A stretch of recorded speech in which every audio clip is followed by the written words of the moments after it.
ವೀಕ್ಷಕರೆಲ್ಲರಿಗೂ ದೈನಿಕ ರಾಶಿಫಲ ವಿಶೇಷ ಕಾರ್ಯಕ್ರಮಕ್ಕೆ ಸ್ವಾಗತ. ಇವತ್ತಿನ ಈ ವಿಡಿಯೋದಲ್ಲಿ ನಾವು ವರ್ಷ 2026 ಜುಲೈ ತಿಂಗಳಿನ 28ನೇ ತಾರೀಕಿನ ದಿನ ಕನ್ಯಾ ರಾಶಿಯ ಫಲಗಳನ್ನು ತಿಳಿದುಕೊಳ್ಳಲಿದ್ದು, ಈ ದಿನ ಕನ್ಯಾ ರಾಶಿಯ ಜಾತಕದವರ ಪಾಲಿಗೆ ಹೇಗೆ ಸಾಬೀತಾಗಲಿವೆ, ಈ ದಿನ ಗ್ರಹ ನಕ್ಷತ್ರಗಳ ಸ್ಥಿತಿಗತಿಗಳೇನು ಮತ್ತು ಇಲ್ಲಿ ಉಂಟಾಗಲಿರುವ ಯೋಗಗಳ್ಯಾವುವು, ಈ ಯೋಗಗಳ ಪ್ರಭಾವ ನಿಮ್ಮ ಮೇಲೆ ಹೇಗೆ ಕಾಣಿಸಿಕೊಳ್ಳಲಿದೆ, ಜೊತೆಗೆ ಈ ದಿನಗಳಂದು ನೀವು ಹೊಂದಿರಬೇಕಾದ ಎಚ್ಚರಿಕೆ ಏನು ಅನ್ನೋದೆಲ್ಲವನ್ನ ವಿಸ್ತಾರ ರೂಪದಲ್ಲಿ ಇಲ್ಲಿ ತಿಳಿದುಕೊಳ್ಳೋಣ. ಮಾಹಿತಿ ತಿಳಿದುಕೊಳ್ಳುವುದಕ್ಕೂ ಮುನ್ನ ನಮ್ಮ ವಿನಂತಿ ಎಂದರೆ, ನೀವಿನ್ನೂ ನಮ್ಮ ಚಾನೆಲ್ ಸಬ್ಸ್ಕ್ರೈಬ್ ಮಾಡಿಲ್ಲವೆಂದರೆ ದಯವಿಟ್ಟು ಈಗಲೇ ನಮ್ಮ ಚಾನೆಲ್ ಅನ್ನು ಸಬ್ಸ್ಕ್ರೈಬ್ ಮಾಡಿ.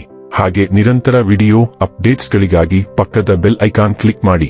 ವೀಕ್ಷಕರೇ, ಈ ದಿನವು ಮಂಗಳವಾರದ ದಿನವಾಗಿರಲಿದೆ. ಈ ದಿನದ ಕನ್ಯಾ ರಾಶಿಯ ಫಲಗಳ ಕುರಿತು ನೋಡುವುದಾದರೆ, ನಿಮ್ಮ ವೈಯಕ್ತಿಕ ಸಮಸ್ಯೆಗಳು ಮಾನಸಿಕ ಸಂತೋಷವನ್ನು ಹಾಳು ಮಾಡಬಹುದು.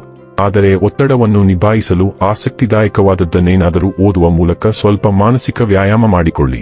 ದೀರ್ಘಕಾಲ ಬಾಕಿಯಿದ್ದ ಬಾಕಿಗಳು ಕೊನೆಗೂ ದೊರಕುತ್ತವೆ. ನಿಮ್ಮ ವರ್ತನೆಯಲ್ಲಿ, ವಿಶೇಷವಾಗಿ ನಿಮ್ಮ ಸಂಗಾತಿಯ ಜೊತೆ ತಾಳ ತಪ್ಪದಿರಲಿ.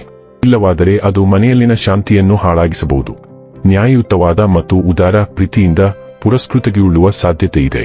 ಪ್ರಮುಖ ಜನರೊಡನೆ ಮಾತನಾಡುವಾಗ ನಿಮ್ಮ ಕಿವಿ ಮತ್ತು ಕಣ್ಣುಗಳನ್ನು ತೆರೆದಿಡಿ. ನೀವು ಬೆಲೆಬಾಳುವ ಸಲಹೆಯನ್ನು ಪಡೆಯಬಹುದು. ಸ್ನೇಹಿತರೊಂದಿಗೆ ಈ ಅಮೂಲ್ಯ ಕ್ಷಣಗಳನ್ನು ಹಾಳು ಮಾಡಬೇಡಿ ಎಂದು ವಿದ್ಯಾರ್ಥಿಗಳಿಗೆ ಸಲಹೆ ನೀಡಲಾಗಿದೆ. ಸ್ನೇಹಿತರು ಮುಂಬರುವ ಸಮಯದಲ್ಲೂ ಸಿಗಬಹುದು, ಆದರೆ ಅಧ್ಯಯನಕ್ಕಾಗಿ ಇದೇ ಸಮಯ ಅತ್ಯುತ್ತಮವಾಗಿದೆ. ಈ ದಿನವು ಇಂದು ನಿಮ್ಮ ಸಂಗಾತಿಯ ಪ್ರಣಯದ ಉತ್ಕಟತೆಯನ್ನು ತೋರಿಸುತ್ತದೆ. ಇಂದು ಕೆಲವು ಘಟನೆಗಳ ಆರಂಭವನ್ನು ಪತ್ತೆ ಹಚ್ಚುವುದು ಅಗತ್ಯವಾಗಬಹುದು. ಕೆಲವು ಅವಘಡಗಳಿಗೆ ಕಾರಣಗಳು ಬೇರುಗಳಲ್ಲಿ ಅಡಗಿರುತ್ತವೆ. ಇದರಿಂದಾಗಿ ಇತರ ದೃಷ್ಟಿಯಲ್ಲಿ ನಿಮ್ಮ ಖ್ಯಾತಿಗೆ ಧಕ್ಕೆಯಾಗಿದೆ. ನಿಮ್ಮ ಅನ್ವೇಷಣೆಯಲ್ಲಿ ಜನರು ಅಡ್ಡಿಯಾಗಲು ಪ್ರಯತ್ನಿಸದಂತೆ ನಿಮ್ಮ ವಿಧಾನದಲ್ಲಿ ಸಂಯಮ ಮತ್ತು ಜಾಗರೂಕರಾಗಿರುವುದು ಬಹಳ ಅವಶ್ಯಕ. ಆರೋಗ್ಯ ಮತ್ತು ಸ್ವಾಸ್ಥ್ಯ ಬಗ್ಗೆ ತಿಳಿದುಕೊಳ್ಳೋಣ. ನಿಮಗೆ ತುಂಬಾ ಬ್ಯುಸಿ ವೇಳಾಪಟ್ಟಿ ಇದೆ, ಆದರೆ ಅದರಲ್ಲಿ ವ್ಯಾಯಾಮ ಮಾಡಲು ಮರೆಯಬೇಡಿ. ಜಿಮ್ನಲ್ಲಿ ಹೊಸ ಯಂತ್ರವನ್ನು ತೆಗೆದುಕೊಳ್ಳಿ. ಫಿಟ್ನೆಸ್ ಮತ್ತು ರಕ್ಷಣೆಗಾಗಿ ನೀವು ಕರಾಟೆ ಅಥವಾ ಸಮರ ಕಲೆಗಳ ತಂತ್ರಗಳನ್ನು ಸಹ ಸೇರಬಹುದು. ನೀವು ಸಮರ ಕಲೆಗಳಂತಹ ಯಾವುದೇ ಹೊಸ ಪ್ರಕಾರವನ್ನು ಕಲಿಯಲು ಹೋದರೆ, ನಿಮ್ಮ ನಿಯಮಿತ ಜಿಮ್ ವ್ಯಾಯಾಮವನ್ನು ನಿಲ್ಲಿಸಿ ಮತ್ತು ಸಮರ ಕಲೆಗಳ ತರಗತಿಗಳು ಮುಗಿದ ನಂತರ ಪುನರಾರಂಭಿಸಿ. ಡೈಲಿ ಲವ್ ಮತ್ತು ರಿಲೇಶನ್ಶಿಪ್ ಬಗ್ಗೆ ತಿಳಿದುಕೊಳ್ಳೋಣ. ಜನರು ಸಹಾನುಭೂತಿಗಾಗಿ ನಿಮ್ಮ ಬಳಿಗೆ ಬರಬಹುದು ಮತ್ತು ನೀವು ಅದನ್ನು ನಿಮ್ಮ ಗಮನ ಸೆಳೆಯುವ ಪ್ರಯತ್ನವೆಂದು ತಪ್ಪಾಗಿ ಭಾವಿಸಬಹುದು. ಈಗಾಗಲೇ ಸಂಬಂಧದಲ್ಲಿರುವವರು ತಮ್ಮ ಪ್ರೀತಿಪಾತ್ರರೊಂದಿಗೆ ಕೆಲವು ಉತ್ತಮ ಸಮಯವನ್ನು ಕಳೆಯಲು ಆಳವಾಗಿ ಭಾವಿಸುತ್ತಾರೆ. ನೀವು ಅವರೊಂದಿಗೆ ಏಕಾಂಗಿಯಾಗಿರಲು ಮತ್ತು ಮೌನ ಸಂವಹನದಲ್ಲಿ ಅವರೊಂದಿಗೆ ಆಲೋಚನೆಗಳನ್ನು ವಿನಿಮಯ ಮಾಡಿಕೊಳ್ಳಲು ಬಯಸುತ್ತೀರಿ.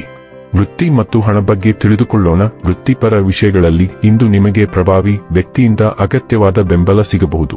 ಆ ವ್ಯಕ್ತಿಯೊಂದಿಗೆ ಕೆಲಸ ಮಾಡುವಾಗ ನಿಮ್ಮ ಕೆಲಸದ ಮೂಲಕ ಅವಳನ್ನು ಮೆಚ್ಚಿಸಲು ಯಾವುದೇ ಅಂಶವನ್ನು ಬಿಡಬೇಡಿ.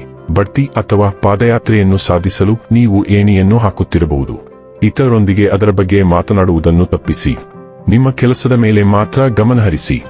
ನಿಮ್ಮ ಕೆಲಸವು ನಿಮಗಾಗಿ ಮಾತ್ರ ದೃಢೀಕರಿಸುತ್ತದೆ. ಇನ್ನು ಕೊನೆಯದಾಗಿ, ಈ ದಿನ ಮಾಡಿಕೊಳ್ಳಬೇಕಾದ ಉಪಾಯಗಳ ಕುರಿತು ನೋಡುವುದಾದರೆ, ಶಾಂತಿಯುತ ಕುಟುಂಬ ಜೀವನವನ್ನು ಸಾಗಿಸಲು ಪ್ರತಿದಿನ ಮುಂಜಾನೆ ತಂದೆ ಅಥವಾ ತಂದೆಯಂತಹ ವ್ಯಕ್ತಿಗಳ ಆಶೀರ್ವಾದವನ್ನು ಪಡೆದುಕೊಳ್ಳಿ. ವೀಕ್ಷಕರೇ, ಇದಾಗಿತ್ತು ಕನ್ಯಾ ರಾಶಿಯ ಜಾತಕದವರ ದೈನಿಕ ರಾಶಿ ಫಲದ ಮಾಹಿತಿ ಇಷ್ಟವಾದರೆ ವಿಡಿಯೋವನ್ನು ಲೈಕ್ ಮತ್ತು ಶೇರ್ ಮಾಡಿ. ಹಾಗೆ ಚಾನೆಲ್ ಸಬ್ಸ್ಕ್ರೈಬ್ ಮಾಡುವುದರ ಜೊತೆಗೆ ನಿರಂತರ ವಿಡಿಯೋ ಅಪ್ಡೇಟ್ಸ್ಗಳಿಗಾಗಿ ಪಕ್ಕದ ಬೆಲ್ ಐಕಾನ್ ಕ್ಲಿಕ್ ಮಾಡಿ.